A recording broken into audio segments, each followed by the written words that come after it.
The girl moved like a shadow. Small, silent, terrified. Her wrists were bound, her hair tangled, her socks soaked from being dragged through mud.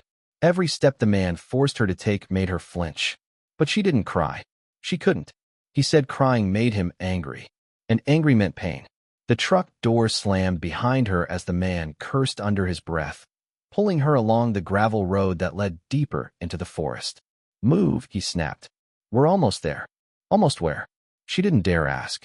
Branches scraped her arms. Cold wind bit at her skin. Her heart pounded so loud she thought the whole world might hear it. But the world was quiet. Too quiet. Until a sound, low at first, a distant hum, like thunder rolling across the sky. The man stiffened. The girl lifted her head. The sound grew louder, deeper, closer. Engines. But not cars. Motorcycles. Big ones. The kind she'd seen in movies with leather jackets and wild hair and voices that filled bars. The sound echoed through the woods like a warning. The man swore under his breath and jerked her arm. Don't look, he hissed. But she did. She turned her head just enough to see the curve of the highway. The glint of chrome swallowing sunlight. The blur of black leather and roaring engines cutting through the forest road. A biker club. 6 men. Huge. Broad. Bearded. Every one of them was a mountain on wheels. Her heart thudded. Please, please see me. The man tightened his grip. Keep your eyes down, he growled. But she didn't. Her mind raced. If she screamed, he'd hit her. If she ran, he'd catch her. If she froze, she'd disappear forever. Then, in one desperate burst of courage she didn't know she had, she did the only thing she could. She raised her bound hands, just slightly. And she opened and closed her fingers. 3 times. Signal. Help. Help. Help. The man yanked her arm. Stop that. But it was too late. One biker, a giant with tattoos down both arms and a braided beard, snapped his head toward the trees. His bike swerved. He slowed. Then another slowed. Then all 6. Their engines dropped to a low, dangerous growl. The man panicked.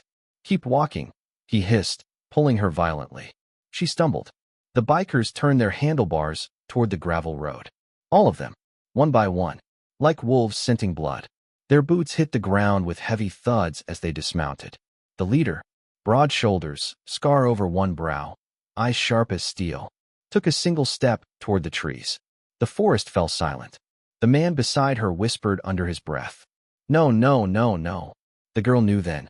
This was her moment. The only moment she might ever get. She spun toward the road, eyes wide, tears burning her cheeks, and she lifted her bound wrists high above her head. Please, see me. The leader saw her. Everything changed. He barked one order. One word. Now. The forest exploded with motion. All 6 bikers moved at once. Not asking questions. Not hesitating. Not thinking twice. Because a girl with tied wrists didn't need explanations. She needed saving. The kidnapper grabbed her, putting a filthy hand over her mouth. Don't even think about it, he screamed.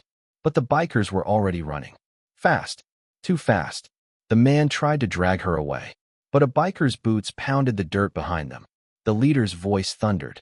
Let her go. The man tightened his grip. No. She's mine. The girl's breath hitched. Not again. Not this time. And then, a hand reached through the air. Huge. Calloused. Powerful. He grabbed the kidnapper's shoulder, spun him around. And everything the girl feared for so long was over in a single heartbeat. The bikers formed a wall around her. Massive. Silent. Protective. She dropped to her knees, sobbing. For the first time in days. She wasn't alone. She wasn't helpless. She was seen. And the bikers? They were far from done. The girl knelt in the dirt, shaking so hard her small shoulders trembled in the cold air. The bikers formed a solid circle around her. A wall of leather, muscle, and roaring anger barely held back. The kidnapper tried to scramble away. But the leader, the one with the scar above his brow, grabbed him by the collar and slammed him against a tree. The man choked on his breath. Please, he gasped. Shut up, the leader growled, his voice low and dangerous. You put your hands on a kid. The other bikers closed in, eyes blazing with the kind of fury only men who've seen too much carry inside them. Rope, one of them barked. A biker ripped off a length of paracord from his saddlebag and tossed it over. They tied the man's wrists behind him. Tight, rough, merciless. The kidnapper winced. What are you? You can't. You bikers think you're above the law. No, the leader said. We don't think that. He leaned in, eyes narrowing. We are the law out here. The kidnapper swallowed. His voice cracked. I didn't hurt her. She's lying. She's trouble. The huge biker with the braided beard knelt beside the girl. He didn't touch her. He simply set his massive hand gently on the ground beside her, palm open. A gesture. If you want safety, take it. If you don't, I'll sit right here until you breathe again. Slowly, shaking, the girl placed her tiny hand in his. The man's jaw clenched. A vein pulsed in his neck. He turned his head and roared. Shut your mouth, or I'll shut it for you. The forest went silent. The leader knelt beside the girl now, dragging his heavy cut jacket off and wrapping it around her shoulders. Kid, he said softly, what's your name? She wiped her tears. H. Haley. Haley, he repeated gently, as if memorizing it. How old are you? 10. Every biker stiffened. The leader's jaw tightened so hard it was painful to watch. And this man, he asked quietly, did he take you from somewhere or someone? Haley nodded, her chin quivering. Yes, he grabbed me when I was walking home. He said Mama wouldn't miss me 'cause she never looks up. She sobbed into her hands. She was just tired. She didn't mean it. She didn't mean it. The big biker pulled her gently against his chest, letting her cry into his leather vest. It's okay, he murmured. You're going home today. The leader rose slowly, every movement filled with a fury so cold it could freeze stone. He walked to the kidnapper tied to the tree. You took a little girl, he said quietly. You terrorized her, dragged her through the woods, threatened her life. The man spit on the ground. She's lying. I was helping her. A biker punched the tree beside his head. Thud, bark and dust raining down. The kidnapper screamed. That's what lying sounds like, the biker said calmly. The leader leaned in closer, voice dropping to a whisper darker than night. You didn't take her by accident. You were moving quick, heading somewhere. He had the truck. Where were you taking her? The kidnapper's eyes darted wildly. A friend's. A safe place for. Another biker growled. Try one more lie. I dare you. The leader's stare could have cut through bone. You had rope, duct tape, a locked back door. You don't take a child to help them with that kind of equipment. Haley whimpered. The biker holding her tightened his grip. The kidnapper's breathing accelerated. You have no idea who you're messing with, he spat. I know people. I'm connected. You bikers think you're tough? You have a no. The leader slammed his fist into the tree just inches from the man's ear. The entire trunk shook. Connected? He whispered. That's funny. He leaned closer. So are we. The kidnapper froze. Because something changed. The other bikers stepped back. Not in fear, not in retreat, but in recognition. The leader reached into his jacket and pulled out a badge. Not a shiny police badge. A biker club insignia. But beneath it, U.S. Marshal, retired. The kidnapper's face went white. Why you're law enforcement? The leader said. But I still know when a man is guilty. Haley peeked up from the biker's chest. The leader knelt again. Haley, he said softly, you're safe now. But I need to ask, did he hurt you? She shook her head quickly. No, he didn't hurt me yet. The leader nodded slowly. Good. He turned back to the kidnapper. But you would have. The kidnapper's knees buckled. The leader motioned to his men. Search the truck. They tore open the doors. What they found?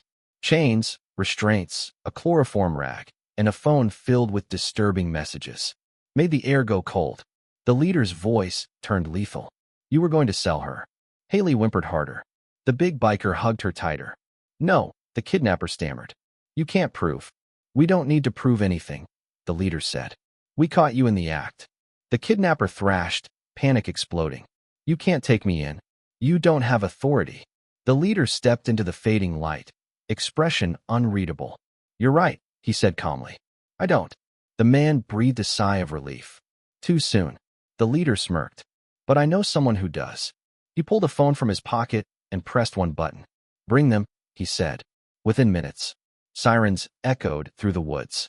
Police cars pulled onto the gravel. Officers poured out, and every one of them nodded at the bikers with respect. Because these weren't criminals. These were men who kept the darkness from swallowing the forgotten places. 2 officers grabbed the kidnapper. He screamed. Haley flinched. One of the bikers covered her ears. The leader crouched down. They can't hurt you, he whispered. Ever again. Her small voice trembled. Can you take me home? He nodded. And in that moment, the biker's harsh exterior cracked. He lifted her gently into his arms, holding her like she was something fragile and irreplaceable. Yeah, kid, he murmured. We'll take you home. But what awaited at home would break him in a way he didn't expect. The ride back to town was slow, careful. 6 roaring bikes forming a protective convoy around the little girl wrapped in the leader's leather jacket. Haley sat in front of him, small hands gripping the tank of his motorcycle, her cheek pressed against his chest like she was afraid the world might snatch her away if she let go. The closer they got to the neighborhood, the quieter she became. The leader noticed. You okay, kid? He murmured, leaning down so only she could hear. Haley hesitated, then shook her head. He softened his voice. Talk to me. I'm scared, she whispered. Of the man. She swallowed. No. Of home. Those 2 words made his stomach tighten. The houses blurred past. Tiny porches, peeling paint, old fences leaning like they were tired of standing. It wasn't a wealthy area, but it wasn't the kind of place a child should fear returning to either. The bikers slowed at the end of a cracked driveway. Haley pointed silently. That's my house. A single porch light flickered. The curtains were drawn. The yard was messy and overgrown. The leader lifted her gently off the bike. You don't have to be afraid, he whispered. But Haley shook her head violently. No. Please, don't knock yet. He crouched down in front of her, surprised by the panic in her voice. What's wrong? Her bottom lip trembled. She's gonna be mad. Who? My mom. The biker's face changed. Haley, why would she be mad you were kidnapped? Haley looked down at her shoes, muddy, worn thin. She doesn't know I'm gone, she whispered. That hit him harder than any punch. What do you mean, she doesn't know? Haley wiped her cheek. She sleeps a lot. On the couch. All day. All night. Sometimes she yells when I wake her up. A few of the bikers exchanged looks. Not angry, but wounded. The leader lowered his voice. Does she hurt you? No. Haley said quickly, shaking her head. She's tired. Always tired. She doesn't eat much. Sometimes she forgets things. The biker's chest tightened. You take care of her, don't you? Haley nodded slowly. I cook noodles for us. And peanut butter sandwiches. And I get water from the kitchen tap, 'cause she says the bottles cost too much. The men behind them went silent. Because these weren't bruises. Not on her skin, but on her life. The leader rested his big hand gently on her shoulder. You didn't run away today, did you? He asked softly. Haley shook her head. I just want to get food from the store. We didn't have anything left. I thought I could go fast. Her voice cracked. But he took me. The leader squeezed his eyes shut for a moment, overwhelmed by how unfair the world could be to children who never asked for its cruelty. He opened his eyes. Haley, he said gently, we're right here.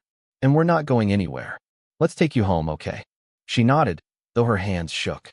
He lifted her again and walked toward the porch. Before he knocked, Haley grabbed his jacket sleeve. Please don't yell at her, she whispered. She gets scared when people yell. And then she cries. I don't want her to cry again. His throat tightened. I won't yell, he promised. I swear. She took a shaky breath and nodded. He knocked. After a few moments, the door cracked open. A woman stood there. Thin, exhausted, dark circles under her eyes. Her hair was tied back messy, her clothes wrinkled like she hadn't changed out of them in days. Her eyes widened. Haley. Her voice broke before her knees did. She collapsed forward, grabbing her daughter in shaking arms. Oh my God, baby, where were you? I woke up and you were gone. I thought. Haley hugged her tightly. I'm sorry, Mommy. The mother sobbed into her daughter's neck, rocking her back and forth. I'm so sorry, she whispered again and again. I'm trying so hard. I'm sorry I wasn't awake. I'm sorry I didn't hear you leave. The leader looked away, because it felt too intimate, too raw, too real. The mother finally looked up at him, tears streaking her face. You brought her home? He nodded. She signaled us for help. We were nearby. Her chin wobbled. Thank you. Oh God. Thank you. I don't know how to. You don't have to thank us, he said gently. She's brave. She saved herself. The mother clutched Haley even tighter. Then she whispered something that cracked the biker's heart in half. I'm doing my best. But some days my best feels so small. He didn't speak right away. He didn't know how to comfort a mother drowning in guilt, or a child drowning in responsibility. So he said the only thing that mattered. You're not alone anymore. The mother blinked. What? He nodded toward his men. We're going to help you. You and Haley. Food, groceries, whatever you need. She shook her head violently. No, no, I can't take charity. This isn't charity, he said softly. This is what people do when they see someone hurting. Haley looked up at him, hope flickering in her eyes. You'll come back, she whispered. He smiled. Yeah, kid. We'll come back. The mother wiped her face, her voice barely audible. Why would men like you help us? He shrugged. Because someone finally signaled for help. Haley pressed her face into her mother's neck. The leader straightened, turning to leave, until he noticed something. A shadow. On the wall inside. A shadow that didn't belong to the mother or the child. A man's shadow. Moving. Watching. His blood went cold. Haley, he whispered, who else is home? The girl froze. Her mother stiffened too. And then, a voice came from inside the house. Well, looks like the girl didn't get as far as I thought. The leader's hands curled into fists. And for the second time that day, danger stepped out of the dark. The voice slithered out from the dim hallway like poison. The leader's entire body shifted. Weight centered, shoulders squared, instincts snapping awake. Behind Haley's mother, a figure stepped into view. Tall, broad, a smirk carved across his face. Not the kidnapper from the woods. Someone else. Someone worse. A man with cold, sunken eyes, and a cigarette dangling from his fingers. He leaned on the doorway like he owned the house. While now he drawled, "Where do you think you're taking my girl?" Haley's mother froze. Her knees trembled. The leader's jaw clenched. Your girl? He repeated, voice dangerously soft. The man shrugged. I look after them, he said with a crooked grin. Haley's mama and I, we have an agreement. The mother's face drained of color. We're not. Please don't. He cut her off. Sweetheart, don't make this messy. Haley whimpered and buried her face deeper into her mother's shoulder. The man's gaze slid to the biker leader. Who the hell are you? The leader stepped forward slowly, boots heavy on the porch. Someone who knows when a man is trouble. The stranger smirked, flicking ash onto the floor. Listen, leather boy, this is family business. The kid wanders off sometimes. But she comes back. The mother flinched so hard, she almost dropped Haley. The leader caught every detail. The bruises on her wrist. The split lip she tried to hide with her sleeve. The fear in her eyes not of losing her daughter, but of the man in her doorway. A different kind of kidnapping. A slow one. A quiet one. One that traps mothers instead of children. The leader's next step shook the porch. Haley, he said gently, go stand with my men. The girl looked up at her mother, confused and trembling. Her mother nodded, whispering, It's okay, baby. Go. The big biker with the braided beard scooped her up protectively. The moment she left her mother's arms, the leader's gaze sharpened into something lethal. Now, he said quietly, we talk. The man scoffed. I'm not afraid of bikers. You think that badge you flashed earlier scares me? I'm not trying to scare you, the leader said calmly. I'm trying to warn you. The stranger laughed. A warning? What are you going to do? Call the cops? Tell them a hard-working mother's boyfriend yelled too loud. The mother closed her eyes in shame. The stranger smirked wider. Yeah, you got nothing. Wrong. He had everything. The leader took another step. This isn't about yelling, he murmured. This is about a little girl walking miles alone because she was too scared to wake her mother. Because of you. The man stiffened. You don't know anything about. I know enough, the leader cut in. You drank away their grocery money. You locked the fridge. You kept the mom scared. You kept the kid starving. The mother gasped. How did you? He nodded toward his men. We see things, ma'am. We're good at reading bruises. The stranger's eyes narrowed. Back off, he hissed. She needs me. They both do. The leader finally stopped walking. Now he stood inches away. Up close, he was bigger. Calmer. Worse for the man in front of him. You don't protect them, he said. You trap them. The stranger sneered. And what? You think you can protect them better? Without hesitating, the leader looked straight at Haley, held safely in the biker's arms. Her small face peeked out from the jacket. Eyes wide. Hopeful. Trusting. Yes, he said softly. I know I can. The stranger lunged. But he never got the chance to touch anyone. 3 bikers pinned him instantly. The leader stepped back, letting his men hold the thrashing man down. You can't take them, the stranger roared. They're mine. Mine. The leader leaned down slowly, voice low and deadly calm. They were never yours. Police sirens grew louder. Not from the woods this time. but from the street. The mother stared, stunned. You called the police? No, the leader said. They tracked the kidnapper's phone. When we arrested the first one, I told the cops what to look for here too. The stranger paled. No, no, please. Don't let them. Don't. But the officers were already on the porch. The man was handcuffed and dragged away screaming. The mother sank to her knees. I didn't ask for help, she whispered. The leader knelt beside her. You didn't have to, he said gently. Your daughter did. The woman sobbed into her hands. I'm a terrible mother. No, he said, shaking his head. You're a mother who needed help. And someone finally saw it. Haley ran into her mother's arms. The leader watched them, his eyes softening in a way none of his men had ever seen. The mother touched his sleeve. How do I ever repay? You don't, he said gently. You just keep her safe, and let us know if you ever need anything. We're not far. Haley tugged his jacket. Mister, will you really visit? He smiled and brushed her hair gently. Every week, he promised. And next time, I'm bringing ice cream. Haley giggled, a sound so bright it softened every rough edge of the men around her. As the bikers headed toward their motorcycles, the leader turned back one last time. The mother held Haley close, sunlight breaking through the clouds behind them, painting them in gold. He said quietly, no one hurts this family again, not on our watch. And with that final vow, the engines roared to life, a defiant, protective thunder rolling across the neighborhood. If this story touched your heart, share it. Because kindness doesn't always wear a smile, and heroes don't always wear uniforms. Sometimes, they walk in covered in dust, carrying stories that could change your heart forever.